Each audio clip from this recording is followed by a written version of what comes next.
യുവനടിയുടെ ലൈംഗികാതിക്രമ പരാതിയിൽ പ്രതിയായ സംവിധായകൻ രഞ്ജിത്ത് എറണാകുളം സബ് ജയിലിൽ തുടരുകയാണ്. രഞ്ജിത്തിന്റെ ജാമ്യാപേക്ഷ നാളെ പരിഗണിക്കും. പരാതി വ്യാജമെന്നും ഗൂഢാലോചനയാണെന്നും രഞ്ജിത്ത് ജാമ്യ ഹർജിയിൽ പറയുന്നുണ്ട്. ആരോഗ്യ പ്രശ്നങ്ങളും ചൂണ്ടിക്കാണിക്കും. ലൊക്കേഷനിൽ ഉണ്ടായിരുന്നവരുടെ ചോദ്യം ചെയ്യൽ ആരംഭിച്ചു. വിഷ്ണു സുരേഷ് ഉണ്ട് കൊച്ചിയിൽ നിന്നും.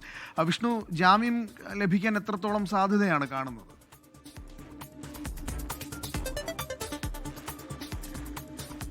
അനൂപ്, രഞ്ജിത്തിന്റെ ജാമ്യ ഹർജി ഇന്ന് പുഷ് ചെയ്യുന്നില്ല എന്നാണ് രഞ്ജിത്തിന്റെ അഭിഭാഷകൻ വ്യക്തമാക്കുന്നത്. നാളെ കഴിഞ്ഞ ദിവസം ഹർജി പരിഗണിച്ച ഘട്ടത്തിൽ, കസ്റ്റഡി അപേക്ഷ പരിഗണിച്ച ഘട്ടത്തിൽ ചൊവ്വാഴ്ച ജാമ്യ ഹർജി പരിഗണിക്കാമെന്ന് കോടതി പറഞ്ഞിട്ടുണ്ട്.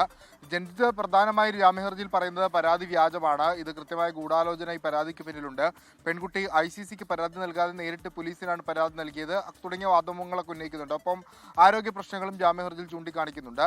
നിലവിൽ രഞ്ജിത്തിന്റെ കസ്റ്റഡി പൂർത്തിയായി, അതായത് 3 ദിവസം കസ്റ്റഡിയിൽ വേണമെന്ന് പറഞ്ഞു. 2 ദിവസം കൊണ്ട് തന്നെ തെളിവെടുപ്പും ചോദ്യം ചെയ്യലും ഒക്കെ പൂർത്തിയാക്കിയിട്ടുണ്ട്. അതുകൊണ്ട് തന്നെ ഒരുപക്ഷെ ഇനി കസ്റ്റഡിയിൽ വാങ്ങാനുള്ള സാധ്യതയില്ല. ആ ഒരു സാഹചര്യം പരിഗണിച്ച് രഞ്ജിത്തിന് ജാമ്യം ലഭിക്കാനുള്ള സാധ്യത വളരെ കൂടുതലാണ്. പക്ഷേ പ്രോസിക്യൂഷൻ സ്വാഭാവികമായും ജാമ്യത്തെ എതിർക്കും. പ്രത്യേകിച്ച് സ്ത്രീപക്ഷ നിലപാടൊക്കെ സ്വീകരിക്കുന്ന ഒരു സർക്കാർ എന്ന് പറയുമ്പോൾ സ്വാഭാവികമായി അതിനെ എതിർക്കാനുള്ള സാധ്യതയുണ്ട്. പക്ഷേ കോടതി എത്ര കണ്ട് പരിഗണിക്കും എന്നുള്ള കാര്യത്തിൽ അത് കോടതി ആണ് ഔദ്യോഗികമായി തീരുമാനിക്കേണ്ടത്. എന്നാൽ പോലും നിയമവിദഗ്ധരുമായും രഞ്ജിത്തിന്റെ അഭിഭാഷകരുമൊക്കെ സംസാരിക്കുമ്പോൾ അവർ ഭയങ്കര കോൺഫിഡൻസിലാണ് ചൊവ്വാഴ്ചയോ ചൊവ്വാഴ്ചയോടുകൂടി തന്നെ ജാമ്യം ലഭിക്കും, രഞ്ജിത്ത് പുറത്തിറങ്ങും എന്നുള്ള കാര്യത്തിൽ.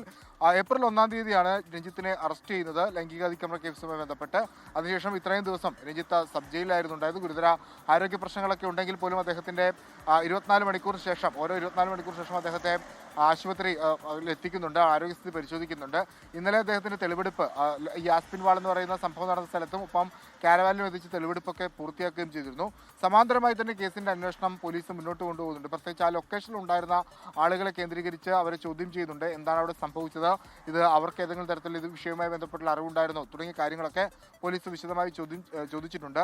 ഫോറൻസിക് പരിശോധനയും ശാസ്ത്രീയ പരിശോധനയും ഈ കേസിൽ ഏറെ നിർണായകമാണ്. പ്രത്യേകിച്ച് ഈ കാരവന് ഉണ്ടായിരുന്ന CCTV, അത് ഉള്ളിലല്ല പുറത്തുണ്ടായിരുന്ന CCTVകൾ കേന്ദ്രീകരിച്ചാണ് അന്വേഷണം. അതിന്റെ വിഷ്വൽ റിട്രീവ് ചെയ്യാൻ വേണ്ടിയിട്ടുള്ള നടപടിയിലേക്ക് കടക്കും. ഒപ്പം രഞ്ജിത്തിന് ഫോണടക്കം പരിശോധനയ്ക്ക് അയക്കാനുള്ള നടപടിയിലേക്കും പോലീസ് കടന്നിട്ടുണ്ട്.